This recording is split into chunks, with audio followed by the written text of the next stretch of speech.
Hey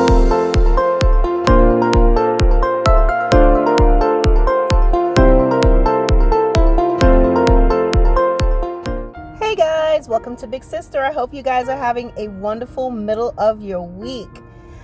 For some reason, this week is not going fast enough, and I guess it's because next week I'm looking forward to something, and it's taking a long time. By the way, guys, next week is my birthday, but that's not what I was looking forward to. My birthday is the 30th of September. Hey.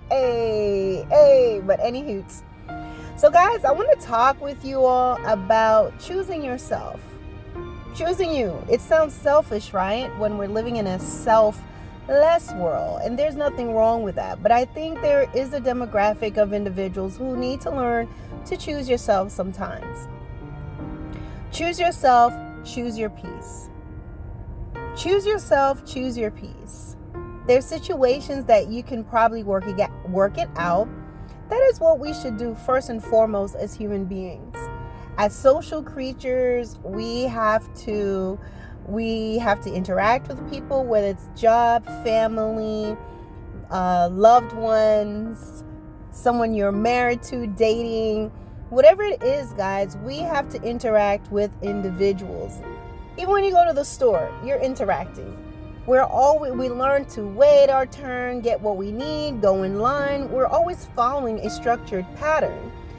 But guys, even though, yes, I will say, I'm not saying for anyone to just be absolutely selfish and be, an abhorrent sort of person. But there are times, guys, that this demographic may be individuals that they're always choosing other people. They've put people ahead of themselves. They've allowed themselves to be trodden on and walked on and taken advantage of. And you have reached a place that you are tired. But even though you're tired, you're still taking it.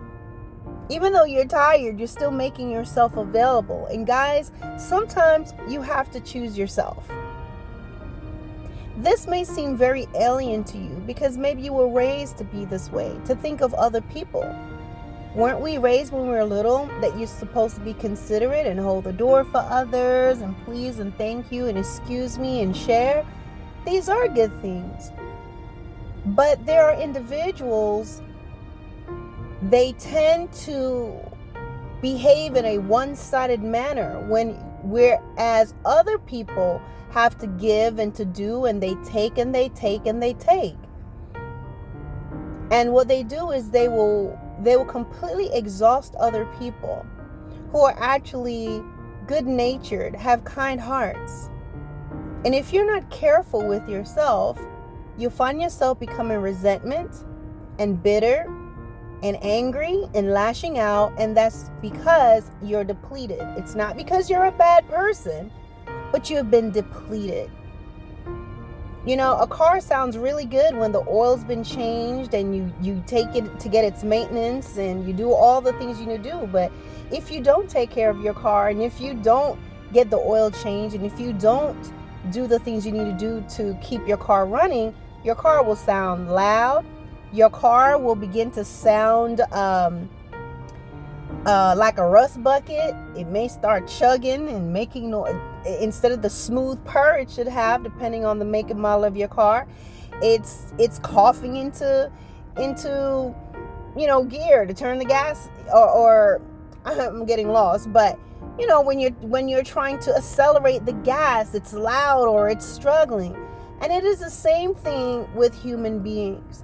When you are being depleted, when you're being taken advantage of, when you're being taken for granted, when you're always pouring into people and they're not pouring into you, when you're always giving and no one gives back to you, when you're always sharing and you have nothing left and everyone's eating and fat and doing whatever they want to do, and I'm saying this both as far as literally and figuratively, you are going to change.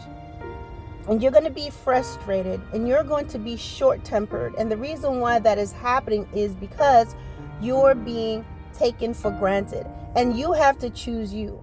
Because you know what happens when you're depleted? You begin to lash out on people who are innocent, who are around you. Let's say that you are a parent. Let's say you are in a relationship. Let's say that you are a part of an organization. You had a company.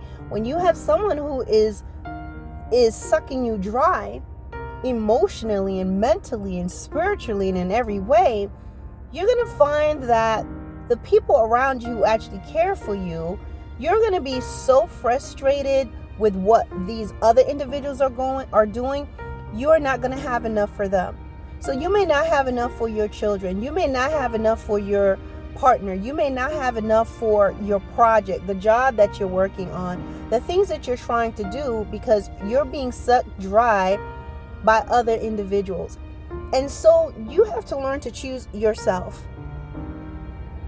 That means you do for you. There are times, guys, you have to let go of certain people and take care of yourself. Sometimes that may mean moving away. You would have been better off taking a job elsewhere, moving somewhere else, living on the other side of town or living in another state, but you stayed. And you were there because you wanted to be there for family, or you wanted to be there for a friend, or you wanted to be there for a business partner. You wanted to be there for someone you felt loved you. And here you are, depleted, going through things, losing your hair, losing weight, losing your mind, losing your sanity. And this person is there looking at you like, oh, I don't know what your problem is.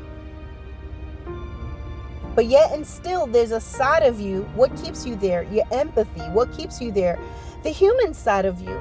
You say, well, let me give it another shot. Maybe I'm wrong. Maybe I'm looking at it the wrong way. But sometimes you have to see things as it is and choose yourself.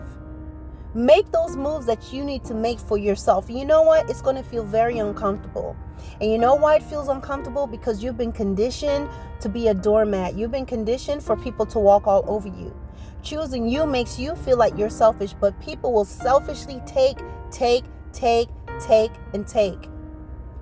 are things that you may have to do for your own family because you're losing your relationship, and you may even be putting your children in situations where they're around toxic individuals because you want to be family oriented, but your family is toxic. Your family disrespects you. Your family pits you against your brothers or sisters, or they play favorites with the grandchildren, or they're causing problems in your marriage. Choose yourself. A lot of times the decisions that you have to make, the steps that you have to take to close doors is to safeguard your own family, and there's nothing wrong with that. Even when you have blood relatives, you have to understand that when you get married and you have children, you are now responsible for them and their legacy and your lineage. And if you allow that toxicity and things that you experienced as a child to bleed into your marriage and your relationship,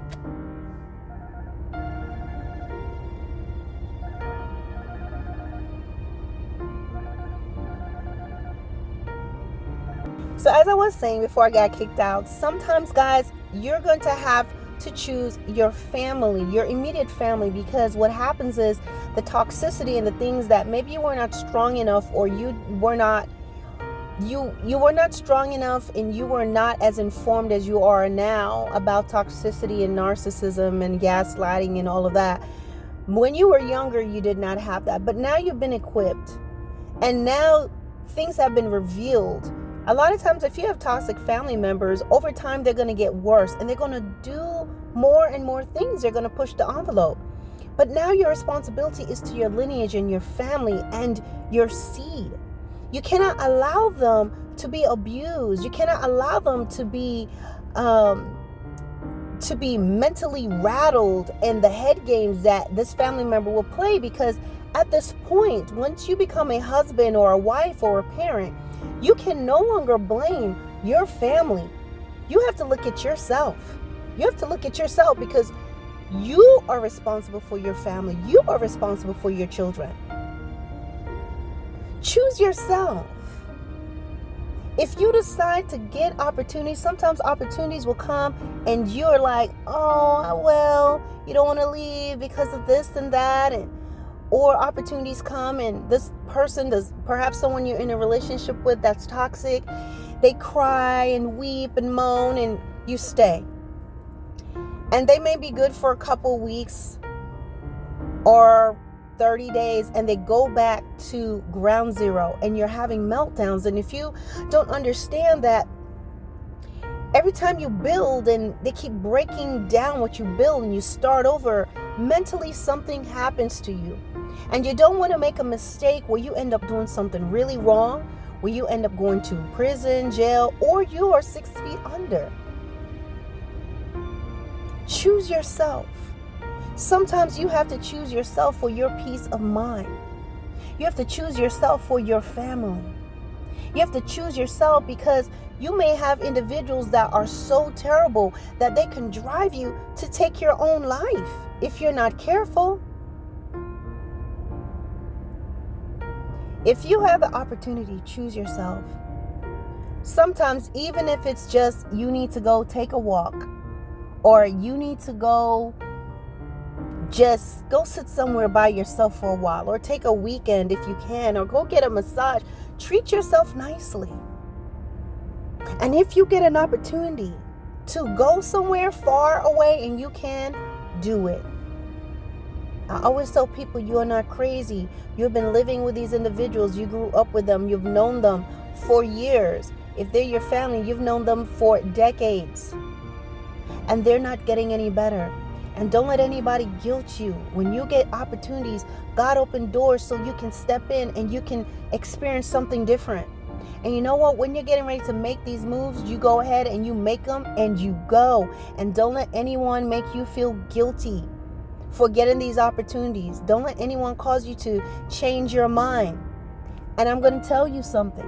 Whenever you're getting ready to make moves and whenever you're getting ready to do things, all of a sudden the people that were being so horrible, all of a sudden they're going to start being nice to you. All of a sudden they're going to start talking to you. All of a sudden you're going to have a great meal with them. But remember, that's a moment. You've had these moments before. Sometimes you have to do things for your peace of mind, for your survival, for your sanity, and for your family. And choosing yourself is not selfish. It's what's necessary. It's what's going to give you growth. It's what's going to give you opportunity. It's what's going to bring peace to your family. It's what's going to give you an opportunity to get to know yourself again. It's what's going to give you the opportunity to show your children something different. And it's going to open new doors.